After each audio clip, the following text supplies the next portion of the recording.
What's up, guys? We're here at a Rising Star with, Brian Kalina, team captain of Midwest Gaming. and today we're going to be looking at some of the lists that topped the NAWCQ this past weekend. So first off, we have Raymond Dietrich. He got second place at the event. He played 40 card Sky Striker, going first deck it looks like. Main 6 floodgates, which is pretty interesting. His side was full of a bunch of pretty good hand traps. His side had Twin Twister, I thought was interesting. And then something like kind of unique about his deck is he put Power Code Talker in his extra deck, which I've seen people play before. Good for like OTKs and stuff like that. What are your thoughts? It's just interesting to see a Sky Striker deck without mine in the main or side. Like, I guess going second, it seems like he opted to use hand traps instead of mine to play through some combo decks, which is interesting. It's more reliant on drawing your side cards in the first 5 cards rather than the first 6, and you can't search your hand traps like you can mine with Terraforming. But, I mean, he has 6 floodgates in the main deck, so 3 of them out a lot of the boards between Orcus and Thunder. Like, there can only be 1, so that's not a terrible floodgate going second. And he still has the impermanences for going second in there, along with the MSTs. So it's definitely a different strategy than we've seen from most of the Striker players, and it seemed to work out for him. So. Right. Alright, so next up, we have another Sky list. We have Dylan Fricker, who got top 64. I know a lot of players were talking about how they thought he was going to win the event going into day 2, but fell short, unfortunately, losing in top 64. He played a really interesting list, 43 cards, and he played 9 traps, triple Metaverse, triple Trap Trick, and 3 Impermanents. So obviously he's playing like Mystic Mine Turbo, which is different than the list we just looked at. He's also playing Double or Nothing, which we saw in the World's playoff matches as like quick OTKs in the mirror, or to do like enough damage fast. And he also played Security Dragon in his extra deck, which is one of the first cards, first time we've seen that card used in a while. It used to be used for like the Grinder Golem combos in the OCG, but basically what it does, if there's monsters that are co-linked, you can target a monster and return to the hand, so it's a pretty good effect, obviously. I don't really see too many instances where there would be co-linked monsters in Sky Striker, other than like if you're pushing to make a big link, like Topologic or like Ningirsu or something. So looking at this list, it's one of the few lists that you see the artifact engine in the side for Striker. I know it's been an idea that's been tossed around for a while, but it's not very popular just because of the fact that you're stuck with a monster in your main monster zone, and there are typically better cards to field spell and multi-roll than dead artifacts that you don't need on your board anymore. So I believe the only other list I saw it in for the top 64 was Manav's in the side, and he made top 4. But yeah, so Dylan's list seems to be teched out for things that are not the mirror match. So the Metaverses, the Trap Tricks, the Mystic Mines, all very subpar against the mirror match. So he must have been very confident in winning those games 2 and 3 against the mirror, because against the typical Sky Striker deck that he probably saw at the event, they maybe played 3 mine, but not really any other, or not many other bad cards in the mirror. So there's definitely a risk involved with this, but also the Double or Nothing ends games quickly in the mirror too. So he was rewarded in Swiss for teching his deck out against combo decks. Yeah, the only side cards I see are Pankratops, MST, and Storm Duster. I'm assuming he probably sided in Ogre too, because he had a lot of cards to side out in the mirror. He had 9 that weren't good in the mirror, so Another thing that worked for it. that we haven't seen yet is played Cyclone, which is something that just like Sky players in general have been talking about for a little bit. It's really good against the Orcus because it forces the counter trap, as where if you MST it, they can just let it die and get the searching hand phase. Whereas if you cyclone it, you have to chain negate it and you won't delete that search, which is really important. Yeah, and banishing the Babel can be really important too, so they can't add it back next turn. And yeah, I played Cyclone in my side deck at YCS Knoxville, and I actually really liked it a lot. So glad more people caught on to them. I'm glad it's seeing play at Nats. All right, we're gonna kind of switch gears here and go towards what looks like to be Thunder Dragon. So we have Wei Li's top 4 deck. He played a pretty standard list that we've seen before, except he did not play a level 8 Danger, which is one of the first times we've seen that. He played Mothman instead of like a Bigfoot or a Thunderbird. He also decided to play Double Hawk, which can break your hand at some point, but also can fix your hands if it gets hit off a Danger. He played the Prize card, which can sort of be a pay barrier for some players. His side deck seems pretty standard. Lancia, Gnomes, all the good cards. He played the Crusadia package like Jesse did. Yeah, one thing that surprises me about the side deck is only 2 twin instead of 3. With the amount of floodgates that one might have been expecting at this type of event for the combo decks, only playing 2 outs is something that would have terrified me, especially when you have to side out all 3 Sekka's Light. And then against back row decks, I guess 2 twin and 2 Pankratops is probably what he would have sided in for those. Denko would work if they don't flip them preemptively, but I can't imagine having something like a summon limit against a Thunder deck and just not activating it before their main phase because of Denko. Yeah, as we saw in like the finals, that's what Raymond did. He flipped both summon limit, and there can only be one in a standby phase to play around Denko. Another thing that I noticed is that the Crusadia lineup is a little bit different than some of what I've seen. I haven't seen a lot of the lists that have all the Crusadia cards, but I know some of the other ones have the 3 Reclusia, and then they do 1, 1, and 1 of the other 3. And Wei looks like only played 4, 3 Reclusia, and then just 1 of the other Crusadias. So short on the Crusadia lineup, a little bit different ratios on the Thunder, and no level 8 Danger, but otherwise it looks pretty standard. Decent, consistent combo deck that puts up boards going first, breaks boards going second. Right. Now we have Cody Angeloff, obviously our winner of the event. He played a really, like in my opinion, one of the best lists I've seen in a while. Interestingly, he only played 1 Solar. Can be like a really good card for baiting those Fog Blades going second or something like that. But you also don't want to put too much value on that card because it can be really detrimental if it doesn't resolve and your hand needs it to resolve. He played 3 of the babies, and then he played 6 Crusadias. So 3 Euphrasia, 1 of the level 4 light ones, a Draco, and an Arborea, which was interesting. He did not play the prize card. He played Defrag, which is really smart, I think, in my opinion, to play through Lancia and get Guard Dragon combos. And he also played Hot Red, which, I mean, a lot of people were talking about Crystal Wing going into the event just because he removes the monster in the Orcus matchup.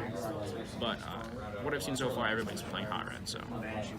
Yeah, one of the things I like about Defrag Dragon is it really helps play through Shark Cannons that almost every striker list is now playing 2 or 3 of. And we actually saw this in the final.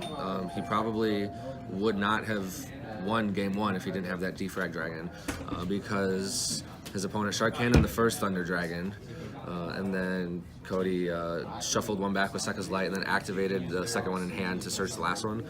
And then the second one got Shark Cannon from grave, and then Cody pitched the 3rd Thunder Dragon with Defrag to get that light in the grave for his Collapse Serpent, and that allowed him to combo off.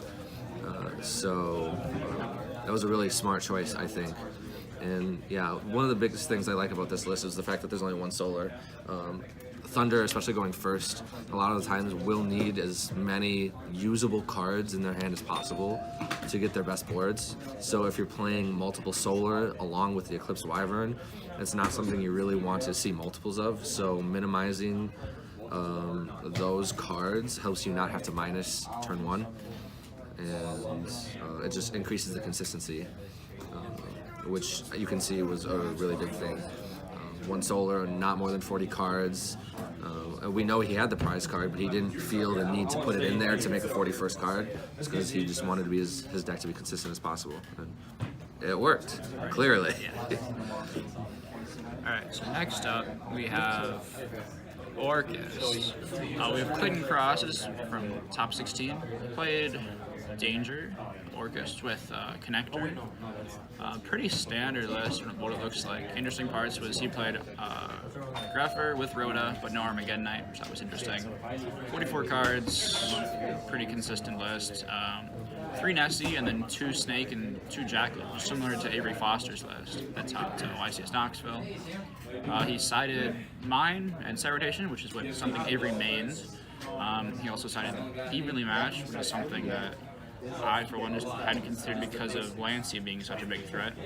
As you can see in the X deck, he's only playing 1 instant fusion target, and that's Restrict, not Winda. I feel like Winda's very important, but you can make an argument for it not being just because of space. He also played 2 Mermaid, which is good when the first one gets stopped, so always got up the second one. Definitely comes up a lot.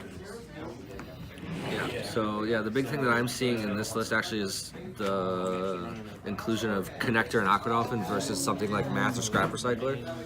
And I think that's probably part of the reason why he played the double Mermaid. I know a lot of the Orcust players were cutting down to 1 Mermaid because normal summons like Mathematician and Scrap Recycler meant you're seeing your Orcust cards anyway, so you don't need the second Mermaid for follow-up. But when you play like Connector and the only cards that you see that send to the graveyard is Greffer because he's not playing Foolish either, you definitely need a second Mermaid, because if your first one gets stopped in that instance, then you can still make another one, you can still play next turn.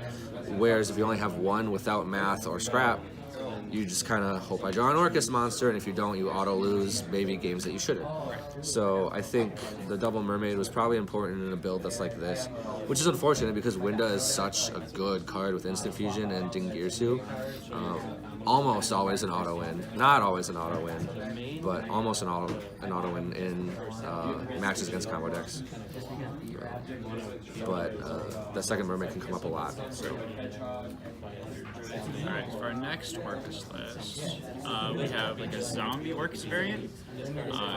Garrett Becerra got in the top 64. He played 42 cards, playing 3 of all the good dangers, and 1 Bigfoot, 1 Chupacabra, 1 Mothman, and 1 Thunderbird. So interesting that he played the Thunderbird. Not a card seeing a lot of play. He played 3 Unizombie and then 2 Mizuki. And 1 of the Banshee and the Doom King for the zombie cards. His side deck is like some of the strongest hand traps you could choose to play. Lancey and Gamma, obviously some of the best ones.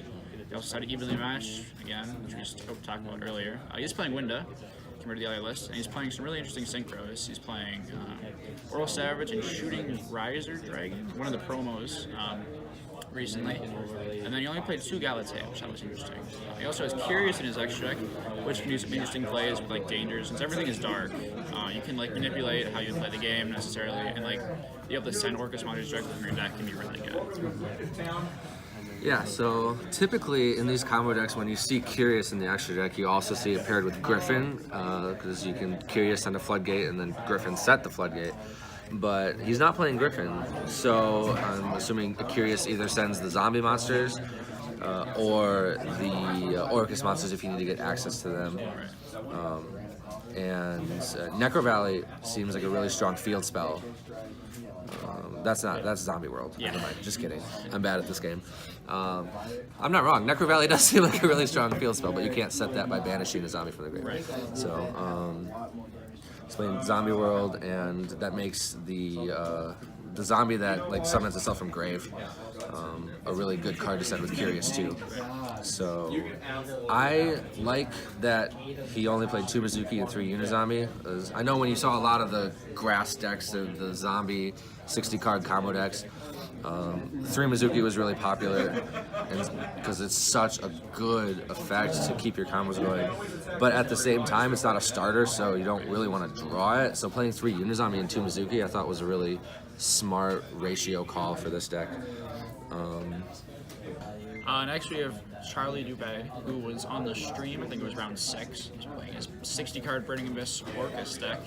And he bubbled, unfortunately. It did not make it to top cut. We thought it was interesting to feature it. People love Burning Abyss. So he played like all the dangers, the good ones. Played 1 Mothman, 2 Aquadolphin, 2 of like a lot of the Burning Abyss monsters. It's interesting because like with like these type of ratios, playing 2 Skarm and 2 Farfighters, you think that he plays something like Hydrolander, but that's not the case here. Also, Hydrolander is searchable off of the counter trap, which is interesting. He played 3 Fogblade, 3 Ash as the only hand trap in his main deck. Decided Reboot, which is interesting. Decided Mystic Mine. Only 1 Dante. Obviously, just like burning this mana just to get your engine started. And Beatrice would be like a follow-up to like end on like the Orcus board plus a Beatrice. You're really strong. Yeah. I think it would be really interesting to see a deck like this when Fairy Tale Snow was legal. Right. I can only imagine if Snow was legal between the Beatrice plays and how good that makes Hydrolander. I think a deck like this would be insane going second. Unfortunately, Snow's gone. Well, fortunately, Snow is gone. But no, 60 card decks are always really interesting. For the 200th, I played the 60 card Warrior combo deck, and I made top 64 and messed up with Soul Charge because I'm bad. But the drawback with 60 cards is that you don't see your power cards often enough. So like Twin Twister, Call by the Grave, everything in the side deck. It's really hard to last very long in a 12-round tournament when you're not seeing cards that you're playing more matches of. Because you play more games 2 and 3 than you do game 1s. So your side deck is, in some instances, arguably more important than your main deck. So if your main deck is 60 cards and you're not seeing those side cards as often as you want to, it can be hard to last through a tournament. But it's doable, and I think he bubbled and he got close. And that just, I think, goes to show how strong the BA monsters are going first. It's an easy Orcus combo, and they can do a lot of cool things extra with the Cherubini and Dante Beatrice plays. Definitely. Alright, this is our final Orcus list. We have Daniel Gloyer. He played another like pretty standard list. No dangers in this one. He played the Engage package with Sky Blaster. He also decided to play Connector and Mystic Mine with set rotation. Something interesting about his side deck is he played Fire Prison, I believe it's called. Basically what it says is like if you have a Link 4 or like a high Link monster, your opponent cannot throw summon monsters that are below the Link. So if you have like a Link 4 monster, they cannot spread out summon Link 1s, Link 2s, Link 3s, etc. Which is like a pretty decent floodgate. Obviously it's searchable off Terraforming and you can set it off mine. Really good against Sky Striker. They can't go into like Kugari, Shizuku, Hayata, stuff like that. He sided Chaos Hunter, but did not side Artifact Lancia, which I thought was very interesting. Yeah, Chaos Hunter has different drawbacks than Lancia, but also additional benefits. Like you have to pitch a card, so if you don't draw an Orcus monster with Chaos Hunter, it's not necessarily as ideal as Lancia, but at the same time, it's an extra monster for going second, so you stop the mirror match from being able to combo off if they can't somehow like make Dingirsu descend it and then have another extender and then keep going, which would be a lot of resources, so that's not playing ideally anyway, so then at that point Chaos Hunter serves its purpose.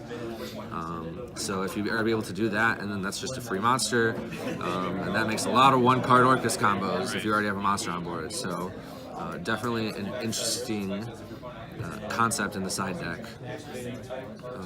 And then, yeah, everything else looks pretty standard for the most part, outside of that Fire Prison, I think it is. Never even heard of that card before. That's wild. Is it a field spell? Yeah. It's fantastic. That's pretty good. So yeah. Next up, I think we have Settlement Gate. Yep. We have Furman Reed. Got in top 16. Really interesting list. He played, looks like, 11 hand traps in the main deck. He played no debug. He played no Signet Mining, which that was very interesting. He said it maxed out on Buffalo, so drop power into those power cards, hand traps. He also played Triple Desires, which that was interesting. If you banish that field spell, it can be detrimental in some situations if your hand isn't optimal. Double Jaguar. Also need it for Desires. You need that to keep your color plays live and stuff like that. For the side deck, I decided Typhoon and 2 evenly matched. That was interesting. And then the X deck is pretty standard, like Borlo, Hida, 2 of the Dwellers, and 2 of the Stallions, which I've seen more and more play recently. Yeah, so it looks like he just was really focused on the rank 4, like double Jaguar, double Foul. Double Jaguar is probably only necessary because of the desires, but double Foul, I know it's a similar concept to Larry Musgrove. I don't know what Larry's top 4 Knoxville list looked like card for card, but I do know that he was very happy with 2 Foul and wanted to play 3 just because Dweller is such a strong floodgate right now. So it looks like he was very heavily focused on just opening Dweller, passing turn, and it's very hard for decks like Thunder and Orcust to push through that board in OTK. And if they're wasting resources to try and push through a board when they can't like activate graveyard effects, then they're probably losing anyway. So if you can like retain advantage, then you're in a good spot against them, especially with a second Dweller. That's insane. So yeah, it looks like focused on consistency and floodgating the combo decks out of the game. Alright, for our next Salamander list, we have DeBlessing Wilson, top 64.